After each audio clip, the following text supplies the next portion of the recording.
कहानी की शुरुआत एक छोटे से गांव कालीघाट से होती है जो पहाड़ों के बीच बसा हुआ था। ये गांव दिन में जितना शांत और सुंदर दिखता था, रात होते ही उतना ही डरावना हो जाता। गांव वालों के बीच कई वर्षों से एक कहानी चलती आ रही थी। रात के समय गांव के पास के जंगल में कोई अजीब सी शक्ति सक्रिय हो जाती थी, जिससे गांव वाले सदियों से डरते आ रहे थे। एक दिन गांव के ही एक नौजवान अजय ने इस कहानी को सुनकर ठान लिया कि वह इस रहस्य का पता लगाएगा।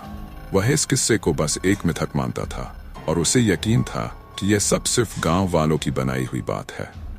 उसकी सहेली राधा ने उसे इस खतरनाक योजना से रोकने की बहुत कोशिश की, पर अजय ने उसकी एक न सुनी। अजय ने तय किया कि वह उस रात जंगल में जाकर वहां की सच्चाई का पता लगाएगा। शाम होते ही वह अपनी टॉर्च और एक छोटा सा चाकू लेकर जंगल की ओर चल पड़ा। जैसे ही अजय जंगल में घुसा, वहां की हवा अचानक से भारी लगने लगी। चारों ओर अजीब सी सन्नाटा छा गया था। सिर्फ पेड़ों की पत्तियों की हल्की सरसराहट सुनाई दे रही थी। अजय आगे बढ़ता गया, लेकिन जैसे जैसे वह जंगल के अंदर जाता गया, उसे कुछ अजीब महसूस होने लगा। अचानक उसकी टॉर्च बुझ गई। अजय ने सोचा कि शायद बैटरी खत्म हो गई होगी।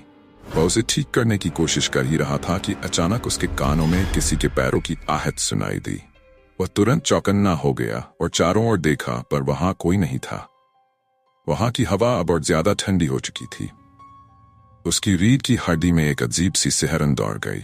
तभी उसे एक आवाज सुनाई दी, जैसे कोई उसके पास ही फुसफुसा रहा हो, यहाँ क्यों आया है? वापस जा। अजय ने अपने दिल को कड़ा किया और खुद को समझाया कि यह सब उसकी कल्पना है।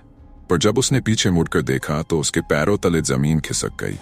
उसके सामने एक परछाई खड़ी थी, लंबी, पतली और काले धुएं जैसी। उस परछाई के कोई चेहरे नहीं थे, लेकिन उसकी आंखें चमक रही थीं, जैसे वह उसे घूर रही हो। अजय डर से कांपने लगा, पर उसने हिम्मत जुटाई और भागने की कोशिश की।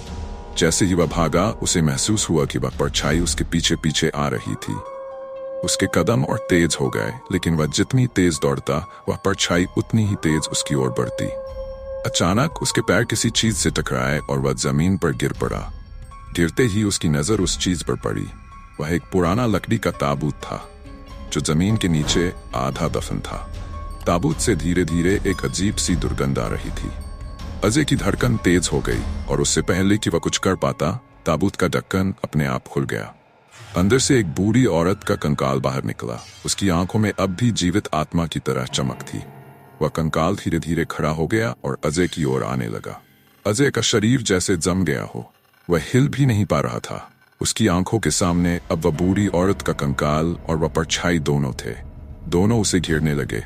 उसकी सांसें तेज हो रही थीं। वह चीखना चाहता था, पर उसकी आवाज कहीं खो गई थी। तभी अचानक राधा, जो अजय का पीछा करते हुए जंगल तक आ गई थी, वहां पहुंची।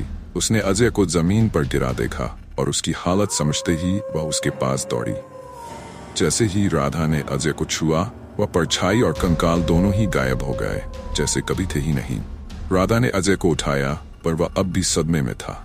वह बिना एक शब्द कहे राधा के साथ गांव वापस लौट आया। अगले दिन गांव में सब कुछ सामान्य था, पर अजय की आंखों में अब भी वह डर झलक रहा था। उसने उस रात के बारे में कभी किसी को कुछ नहीं बताया, पर एक बात तो वह अब जान चुका था।